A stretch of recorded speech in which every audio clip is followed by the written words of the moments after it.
Time for a deep dive into the one issue that matters most in a capitalist democracy: money. This is Maggie and the Millionaires Talking Money, a joint production of The Maggie Dawn Show and the Patriotic Millionaires. My guest, her name is Maureen Kennedy. She is a philanthropist focused on tax policy and K-12 education. She is the former Assistant Secretary for Policy at the Department of Housing and Urban Development from the Clinton administration. Welcome, Maureen. I'm so glad you could make time for us. You yourself are a patriotic millionaire, and you've talked a lot with your friends about the PMs. You've talked a lot with your friends about tax policy, about education policy.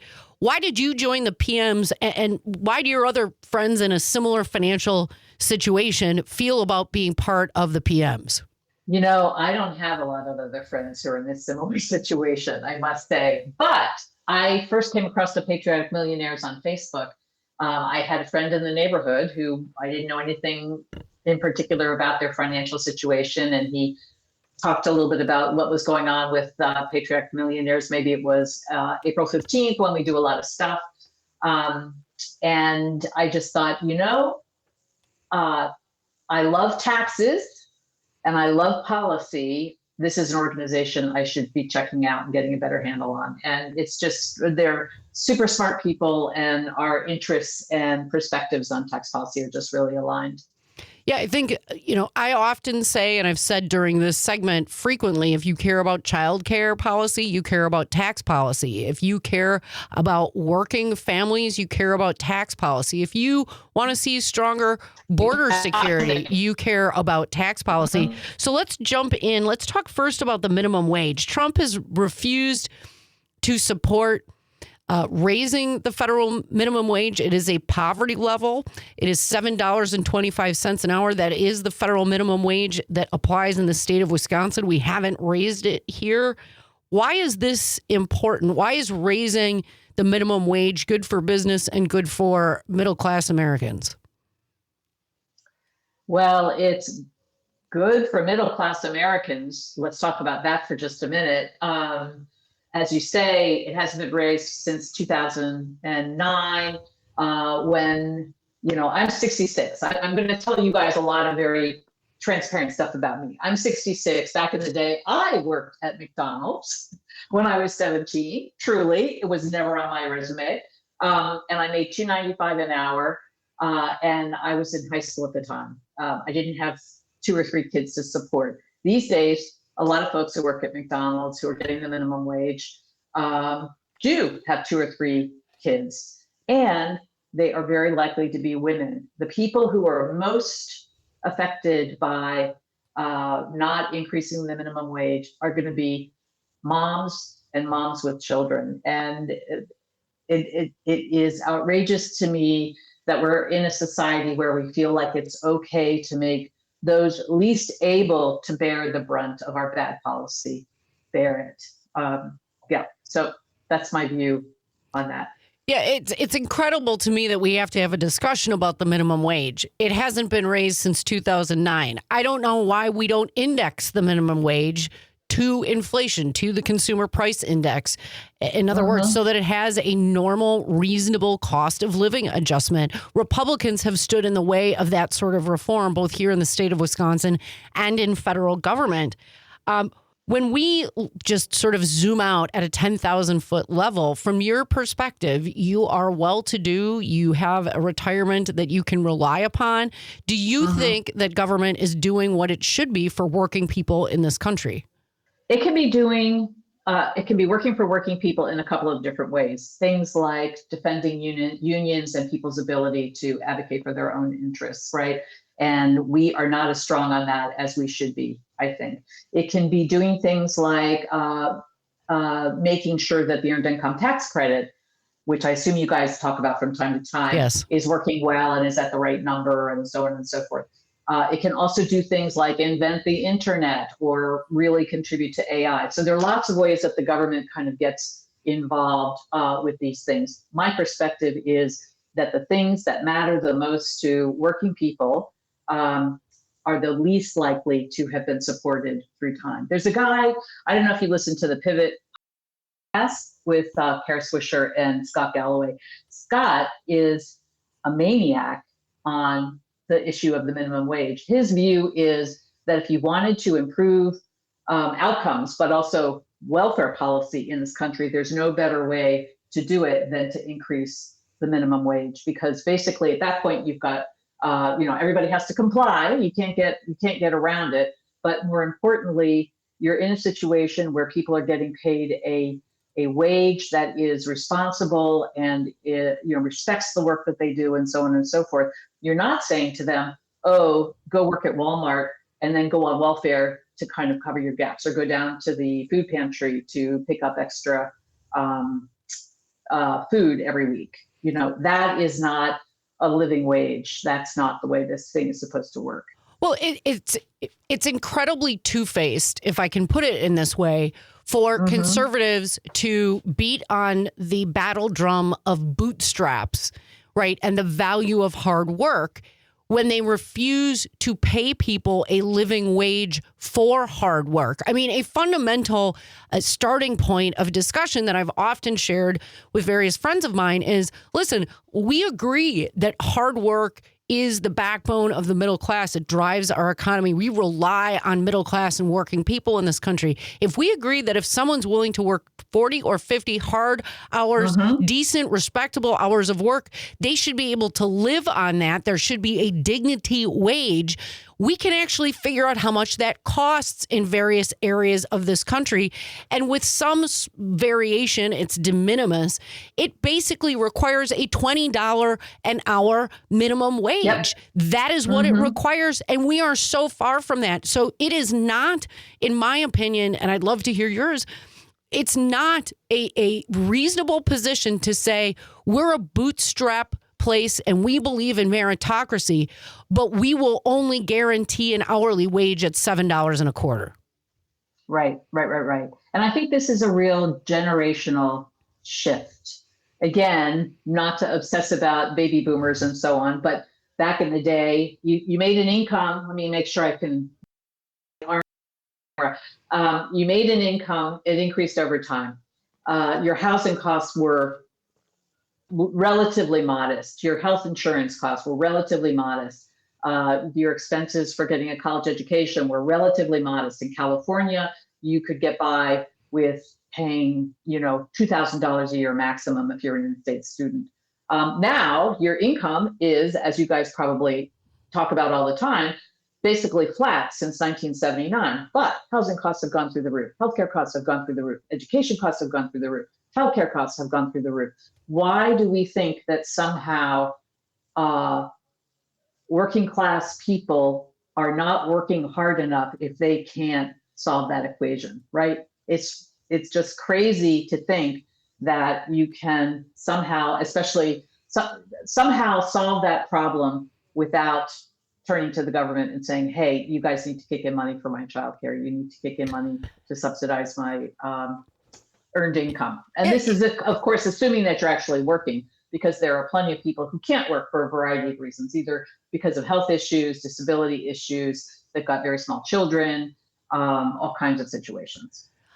And to me, when you talk about minimum wage and fair wages, it also requires a discussion of tax policy, because to me, one of the most overwhelming level ups that we could do for the middle class and working people in this country is not only that $20 an hour minimum wage, but to say if you're only making $41,000 as a household or less, we're not going to place a federal income tax on that because you are barely scraping by. We can shift that tax burden to the people that have more than enough to live and get by and thrive and buy the second and third homes and boats and lots of cars and things. Talk to me about tax policy. How biased is the tax code, Maureen? Well, a couple different things, but let me make one really quick point on this. We have, as you know, in 2025, this once in more or less a decade moment to kind of get the tax system in better shape. Yes. The current tax arrangement that we've got dates from 2017. They basically locked it in for 8 years, all the way to 2025. And so if we don't get this done in the next year, we're kind of locked in for another 10 years. The tax, and as we all know, in 2017, what the Trump administration did was it torqued the tax arrangement so that it benefited higher income people. I used to be one of those high income people, okay? I have a lot of assets right now, but I'm retired, so I don't have the income that I used to have. But until I quit working, coincidentally, about 3 months before COVID hit, I was paying 50% as my marginal tax rate. And that was completely fair because I was making a lot of money. And, the federal tax rate at the time was 39%. And we all paid it, right? This is not new. We all paid, all of us who were making that income all paid 39%. It's not like somehow everybody deserves to be paying 37%. We were all paying 39%. And then I was paying 10% basically for California state tax, 2.8% on top of that for a millionaire's tax. So 50%. And now my tax rate has gone down quite a bit because of the Trump tax adjustments and a bunch of other stuff that has happened in the meanwhile, some COVID benefits and so on and so forth. So if I can just jump in here, what I hear you saying, Maureen, is before you were paying a much higher effective overall tax rate, not just on a marginal basis for, income dollars earned over X and Y and Z. And now because of the Trump tax cuts, you pay much less. You believe your position is you should be paying more. Other people in your position, other millionaires that belong to the Patriotic Millionaires that have been guests on this show, believe they should be paying more because it works to support the middle class.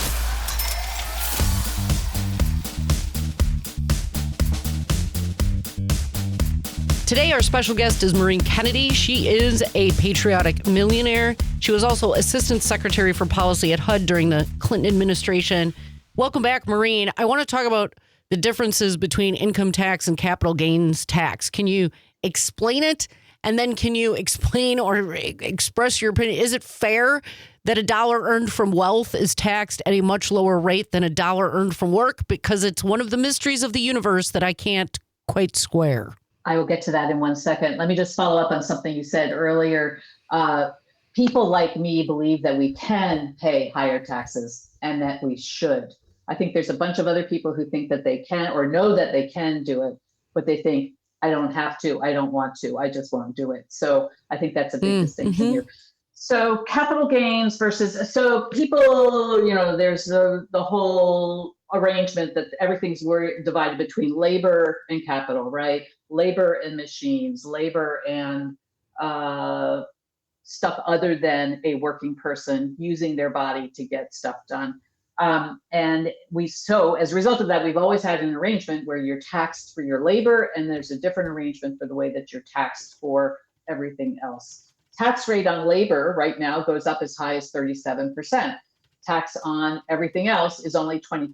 So I'm in this fabulous situation where I'm no longer working.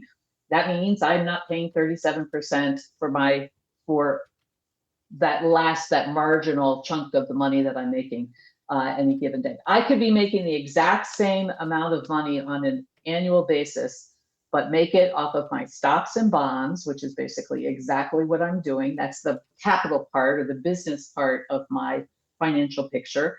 I could be making $500,000 in cash from my job, or $500,000 from the money that I have in my Schwab account.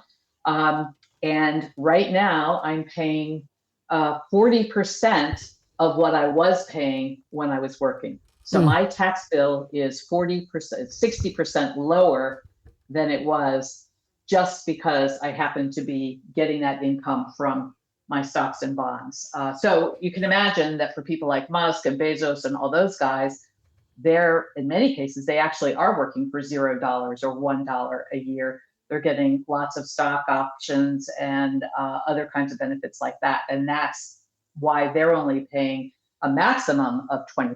And then they can do a bunch of shenanigans to get the number down even lower. Yeah, it's pretty incredible to me that certainly it sounded innocuous back when stock options became a huge part of executive compensation. Like, oh, that seems reasonable, but it created basically a very short-term reward horizons for CEO, big incentives to sort of juice numbers to hit sometimes what are artificial metrics. And of course, it allowed the richest workers in the United States, the CEO class, to avoid paying their fair share in income taxes because they just sit on the stock. And if you never sell it, you never actually realize the gain. You don't pay anything. You pass it along and everybody gets away literally tax scot-free, right? I wanted to add, you're just getting the dividends. Yes, just the dividends. Thanks much. I wanted to also ask you about somebody who's got a 401k, right? And many, if you're lucky enough as a worker, you've got a 401k. What do you think about, how that fits into the mix? Because I've had people ask me about that. And generally speaking, Maureen, my answer has been, listen, those of us with the drippings from the table, yes, it's good when the corporate profits are up and those things are happening. But we are a tiny little fraction of those who actually own shares. Can you speak to this issue a little bit? Absolutely.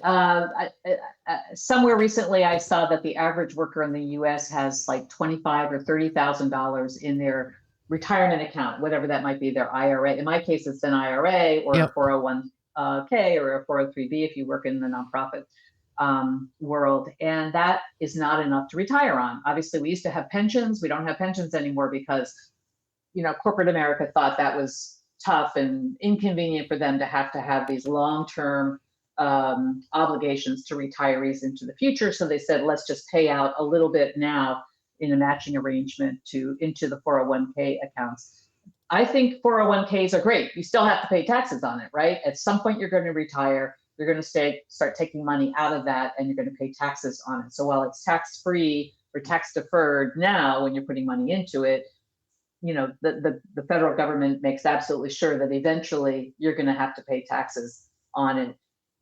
Rich people don't ever have to take money out of their 401ks, right? They can borrow against it and in some cases even write off the interest that they're paying as they get a loan against their 401ks. And then they pass it on to their heirs. And unfortunately for all of us, when they do that, there's no tax paid, either, because it just becomes part of their estate. If you've got, to summarize here, one, those of us with 401ks, we're very lucky, but we're a very small sliver of actually who owns stock in this country. Two, we end up paying tax on that because we have to live off our 401ks or our IRAs in retirement. Rich folks, they're not using those tools. They're using tools that allow them to avoid potentially paying any tax at all on it. Closing thoughts, Maureen, what do you want an average working person here in the state of Wisconsin that might lean a little conservative, that generally thinks, oh, we don't need to raise the minimum wage. Tax policy's fine. Tell them in a minute, Maureen, what they should know. Less than that. 30 seconds, friend. Two quick things. One is because I have my housing background, depreciation is a really big scam. Yes. Basically, it's the federal government saying, we think that your house is going to be losing value in the coming years when your investment property, when in fact, we all invest in it precisely because we know it's increasing in value. And so that just doesn't make sense. We're all not in the position to be making so much money that we don't have to pay taxes. Thanks so much, folks. That's Maureen Kennedy, a philanthropist and a Patriotic Millionaires, who joined me today for today's episode of Maggie and the Millionaires Talk Money. Thanks for listening to Maggie and the Millionaires Talking Money, a joint production of Civic Media and the Patriotic Millionaires. For more information, go to patrioticmillionaires.org and be sure to tell your friends. The Patriotic Millionaires buy advertising across a number of Civic Media stations.